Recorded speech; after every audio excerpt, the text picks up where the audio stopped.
So, ito guys, ito yung mensahe ng kapayapaan. Peace, mga kapiksi, okay? For some of you, you are finding peace or making peace within yourself, mga kapiksi, and with your surroundings as well. Hindi lang sa sarili mo, pero pati din sa mga tao, sa mga bagay and sitwasyon sa paligid nyo, mga kapiksi. Nagmamature na kayo guys, no? Hindi na kayo basta-basta natitrigger sa mga kanagahan na nangyayari sa paligid nyo.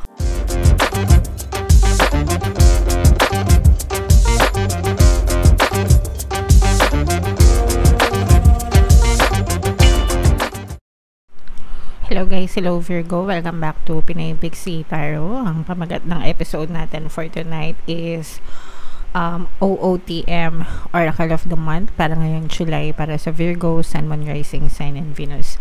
Meron tayong tatlong set ng decks dito guys. Ito yung para sa spiritual message nyo, ito yung para sa life messages, and then ito naman yung para sa love life. Positive and negative energy guys, pwede mag-resonate, pwede hindi. Kung ano na lang yung naka-resonate sa inyo, mga kapiksi, take that message. So unahin natin tong deck na to guys. Tingnan natin yung spiritual message para sa inyo. So we have the number 11, mga kapiksi, mula sa I Ching deck. So, ito guys, ito yung mensahe ng kapayapaan. Peace, mga kapiksi, okay? For some of you, you are finding peace or making peace within yourself, mga kapiksi, and with your surroundings as well. Hindi lang sa sarili mo, pero pati din sa mga tao, sa mga bagay and sitwasyon sa paligid nyo, mga kapiksi. Nagmamature na kayo guys, no?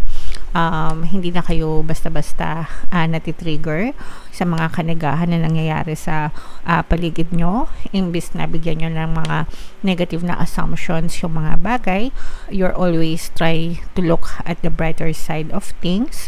Mas binibigyan nyo ng importansya yung mga mahalagang bagay sa buhay nyo. Hindi nyo na binibigyan or pinag-aaksayahan ng enerhiya yung mga irrelevant or yung mga walang kakwenta-kwentang bagay sa buhay nyo, mga kapiksi. And that's nice.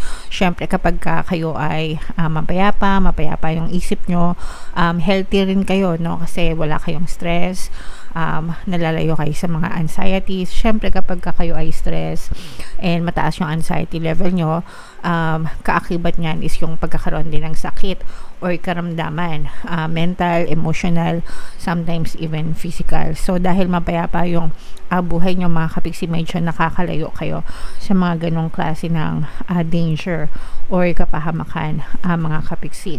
And dahil nagkakaroon din kayo ng magandang relationship with other people dahil sa kapayapaan, no? You make peace not war, sabi nga, di ba? Nagiging harmonious din yung relationship nyo sa kanila, mga kapiksi, kasi nga more directed kayo towards sa kapayapaan. So mainam ito guys, and nowadays peace is a luxury, no? Kasi kapag payapa tayo, parang kayamanan yun, di ba? Sometimes hindi mo kailangan ng maraming pera, hindi mo kailangan ng marangyang buhay. Yung tahimik lang, okay na. Yung wala lang masyadong problema, sapat na, 'di ba? Lalo na sa mga nagkakaedad, ganyan. Habang tumatanda tayo, medyo nagde-deviate na tayo from yung mga yung mga material na bagay, and mas gusto na lang natin ng kapayapaan. Okay? So i-mind yan guys sa comment section. Mind kapayapaan, mind peace of mind, mind katahimikan, no? Para talagang matahimik yung inyong mga isipan, mga kapiksi. Alright? So yung next na message naman natin, comment down below guys if feeling nyo naka-resonate kayo dyan. Another message is life messages naman guys. Habang sinashuffle ko to, panoorin nyo muna yung ating video regarding sa ating paano mag-manifest ng abundance video course. Kapiksi, sawa ka na ba sa mga struggles at hirap sa buhay mo?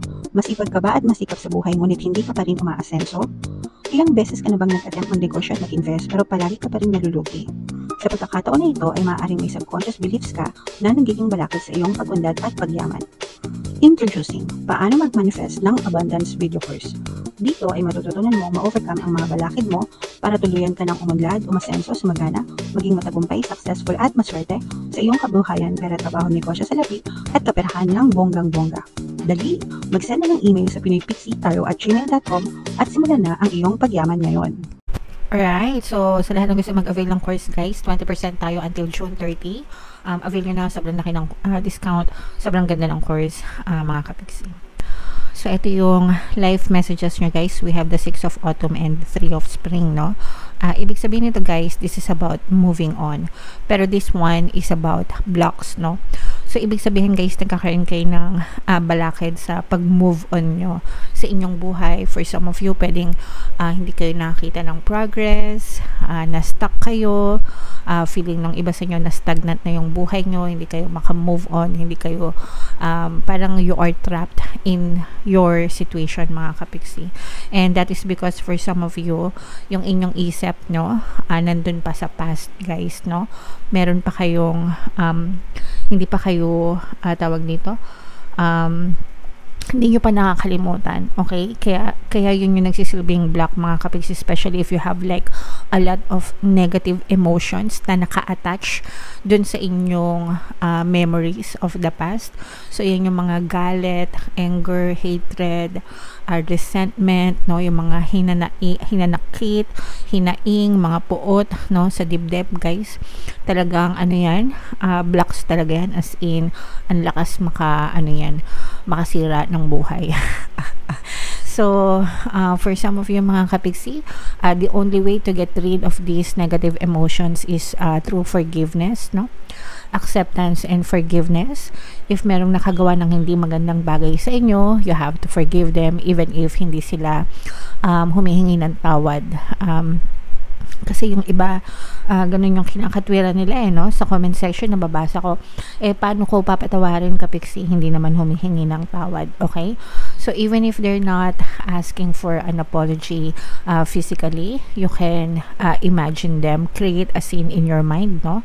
Mag-imagine ka ng scenario na kausap mo yung person, imaginein mo na humihingi sila ng tawad sa'yo, and imaginein mo na pinapatawad mo na sila, and you are releasing them, and letting them go mula sa buhay mo, okay? Para maka-move on ka, maka-detach ka sa negative emotions mo, and doon ka lang talaga completely maka-move on mga kapiksi. For some of you guys, parang feeling ko parang nag-aantay din kayo, no? Maaaring may inaantay kayo na bumalik sa buhay nyo, or pwedeng tao ito, excuse me guys, yung boses natin sumasabit. Pwedeng may inaantay kayo na tao or inaantay kayo na scenario na mangyari ulit sa buhay nyo. And sometimes kakaantay natin, yun, parang nasasayang na yung oras natin, lumilipas na yung panahon, ilang years na we are still in the same situation. So hindi pa talaga kayo completely naka-move on guys, okay?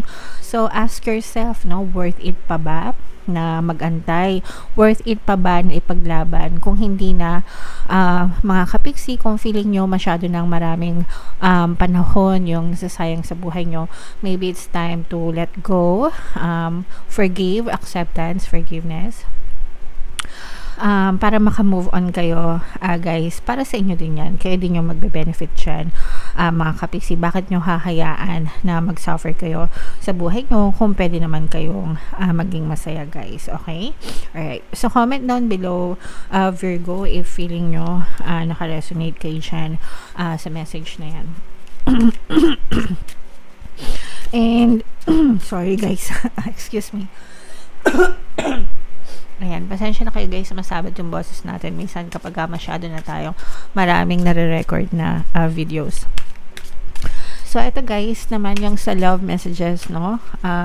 Shuffle natin to. Habang sinashuffle natin to guys, naka-flash sa screen nyo yung bagong course natin, paano mawala ang third party at magkaroon ng harmonious na relationship. Para yan sa mga kapiksi natin na nagdudusa dahil sa third party situation sa kanilang relasyon. Pwede kayo mag-avail guys, 30% discount until June 30. Opening promo mga kapiksi. Sobrang ganda guys. Alright, so ito naman yung ating love messages. Medyo hindi rin siya kagandahan, guys, no? But this will not resonate with all naman. Pero if in case naka-resonate kayo, guys, comment down below. So, meron tayong not enough and meron tayong sword and rose, mga kapigsi. For some of you guys, maraming ano dito, no? Jealousy, no? Na nagaganap. May mga frustrations kayo. For some of you, pwedeng you don't feel prioritized, no? Parang feeling mo hindi ka pinapriority ng person mo, feeling mo hindi ka importante sa kanya. For some of you, baka hindi kayo masyadong binibigyan ng atensyon at oras ng person mo, mga kapigsi. And for some of you, parang nalilito din kayo from your person. You want to know the truth from them. Parang dahil dun sa mga kinikilos niya, parang hindi mo tuloy alam kung totoong mahal ka ba niya or hindi. Or for some of you, baka nagdududa kayo dun sa person nyo na baka may tinatago, baka may ginagawang hindi maganda na hindi nyo alam. And this is because mga kapigsi, dahil sa inyong mga insecurities, no? Sometimes dahil sa mga insecurities natin, kaya naglalabasan yung mga pagdududa natin sa person natin. When in fact, sometimes wala naman talaga. Okay?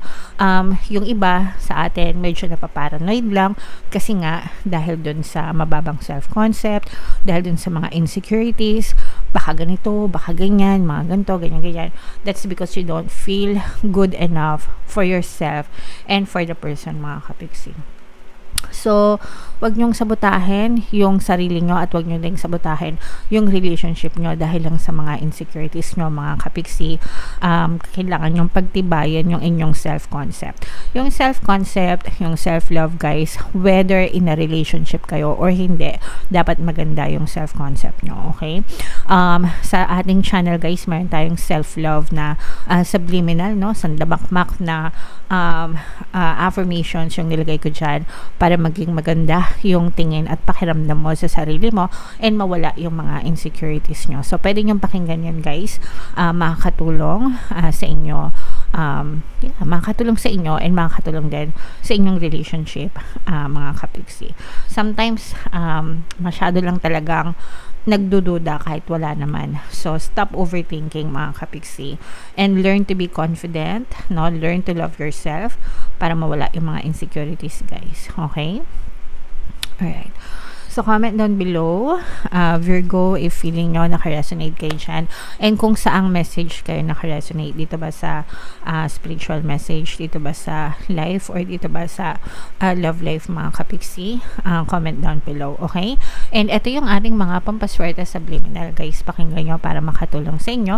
And ito naman yung ating success stories ng paano mag-manifest ng abundance video course. Click here to subscribe, guys, and click here to join our membership program. Thank you for liking, sharing, and subscribing, and see you again next time. Love you all, guys. Have a nice day. Bye-bye.